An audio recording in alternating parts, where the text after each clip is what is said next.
Hey everyone, welcome back to Jerry Trucks Round. So today's video will actually be reviewing, sort of unboxing the Pokemon, the trading card game, Poké Ball Tin Bundle, which includes 3 Pokeballs, which is the Pokeball, Great Ball, and the Ultra Ball.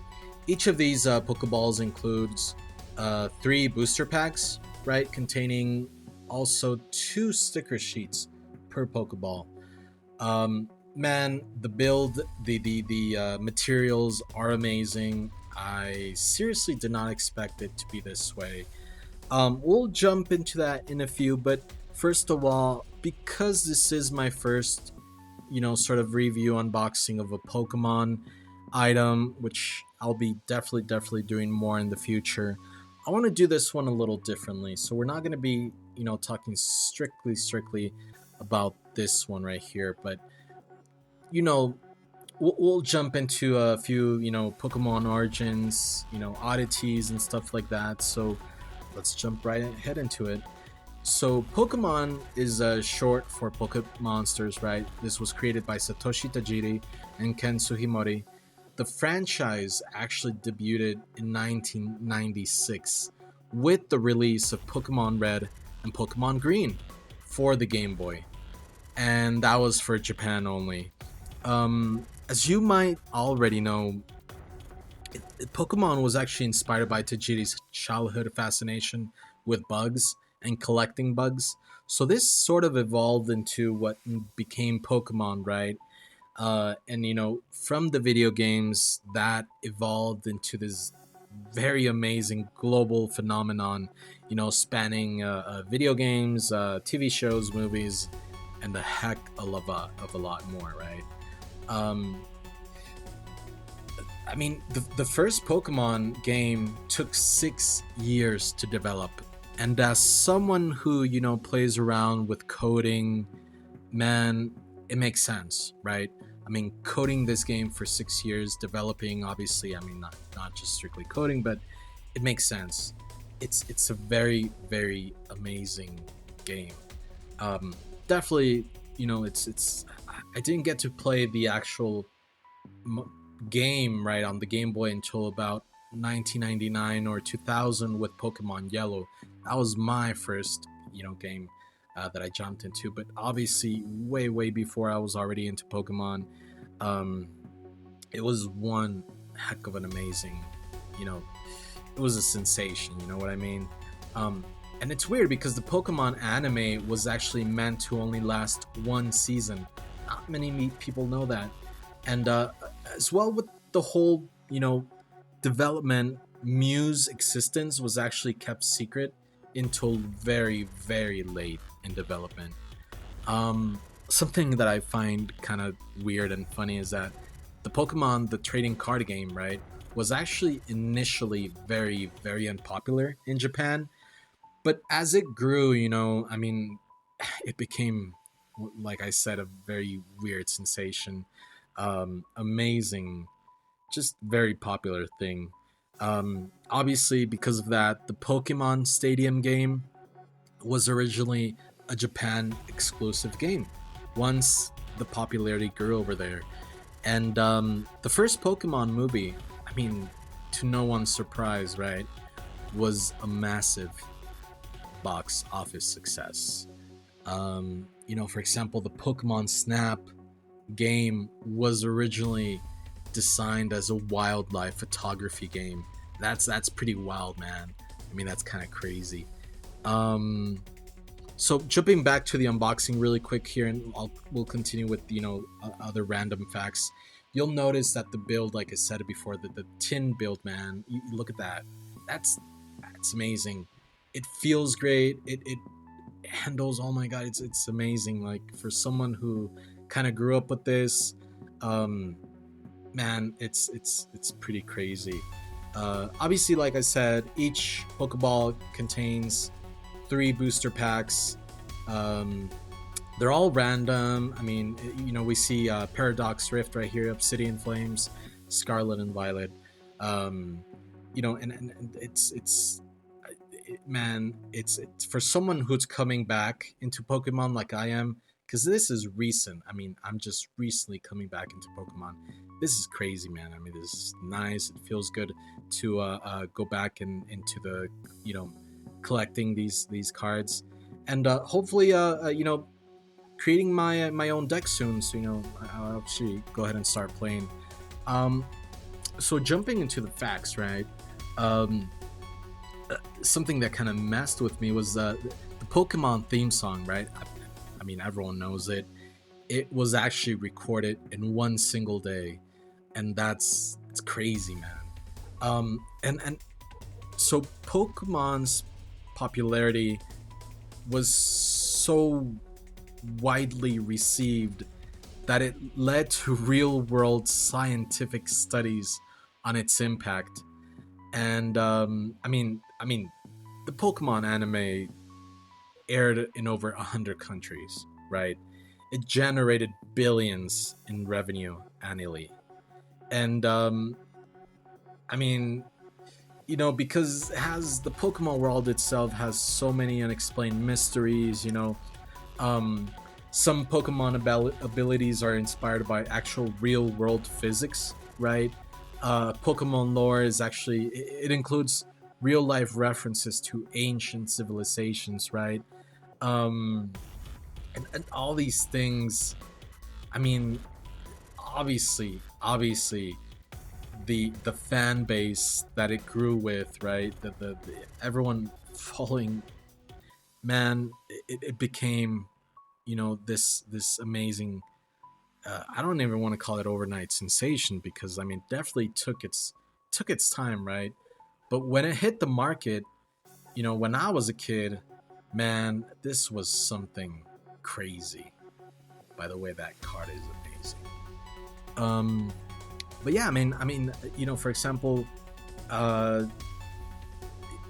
one thing that also kind of surprised me is that the Pokemon manga, right, has a darker theme than the anime. It, it, it, it's a little bit darker, and I kind of like that a lot. Um, the Pokemon's original designs as well were a lot simpler, and it makes sense. I mean, for example, like once again, someone that grew up with the original Pokemon, uh, uh, you know, uh, let's call it characters, designs, the first few Pokemon that came out, um, it, they're simple, right? I mean, for example, look at this Charmeleon right here. I mean, it's a simple design, but yet so amazing. I mean, look at this Pidgeotto, and it's the simplicity was what kind of drew me into it, right? And also the non-simplicity of the next following Pokemons that came out after maybe 2000ish, and things like that, um are what kind of threw me like away from the Pokemon scene as well. I've yet to get familiar with all these new Pokemon coming out. So I mean, but going back into it, man, it's really really nice. Um, Speaking of the darker side of the Pokemon, um, let's look at 10 scary Pokemon facts, right? That I found really really wicked. So Hypno, I'm pretty sure you know Hypno. Um, Based on the Pokedex entry, Hypno actually kidnaps children, right? And that I mean, if you know what Hypno looks like, man, that's pretty crazy. Drifloon lures children away and carries them off. Banette is a possessed doll seeking revenge. That's pretty amazing. Yamask, I might be butchering these names, by the way. Like I said, I got to get familiar with them. But Yamask remembers its past life as a human, and to me, that's pretty crazy. Phantom, the Pokemon Phantom, is the spirit of a lost child, man. Gengar, which is one of the original ones, hides in the shadows, waiting to curse people. Right, that's pretty wicked itself. Frostlass, so it freezes its victims and keeps them as decorations. That Man, come on. If it doesn't get darker than that, I don't know what does. Mimikyu, right, hides its true form because it's too terrifying. Cacturn, the Pokemon Cacturn, stalks travelers in the desert. Um, Dusk Noir guides lost souls to the afterlife, and man, that's pretty crazy.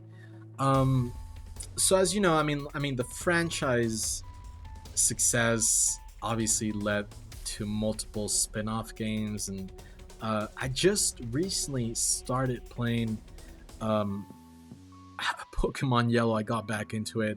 I mean, with the whole trading card game and everything, just, it pulled me back in, man. And it was refreshing to see all these Pokemon games and how they have kind of slowly advanced, right? I mean, they're pretty much the same idea, from the very first game, obviously, first games, that came out. Like I said, the first one that I played was Pokemon Yellow, and from there it just kind of took off. Um, and one thing that I also found out was that Pokemon Go was actually inspired by an April Fool's joke, and man, that when I read that, that sort of makes sense, right? To be honest, and yeah, I mean, the way it grew, it makes sense. I mean, I think everyone kind of expected this digital evolution, digital growth of what Pokemon should be. I mean, I, for one, like as a kid, I mean, I definitely dreamt. I used to dream of, going out and catching Pokemon, right? Um, I mean, obviously, the full feeling of catching a Pokemon is not, entirely there. I mean, I'm sure once technology goes even further, man, um, we'll get to there. We'll get there. We'll get to a place where, we can actually throw this digital ball and look at the Pokemon around us, and they'll be there, right? So, I mean, by then I'll probably be, like 50, 60, 70 years old, but whatever, man. It'll be worth the wait. Once a gamer, always a gamer. So I'll be I'll be an old man waiting for these technology to advance and these games to pop up, one time or another. So, yeah, man. And did you guys know that Pikachu was actually originally based on a squirrel and not a mouse? Yeah, that's pretty wicked, right? Um, and also, you know, since we're on the Pikachu, the franchise's mascot was actually going to be Clefairy, right?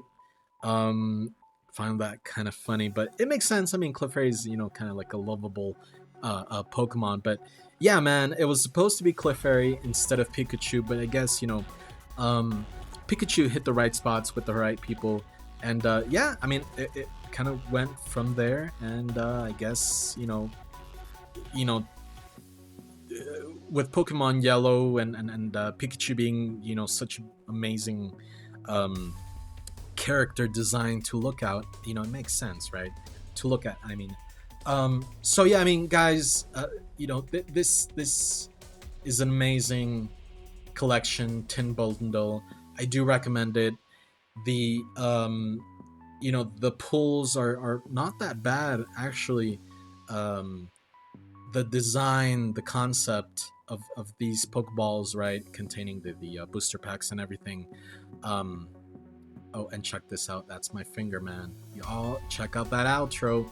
I do recommend it. Go and buy yourself one. This is Jerry Trucks Around, unboxing and reviews. Stay ready for the next video coming soon. See y'all later.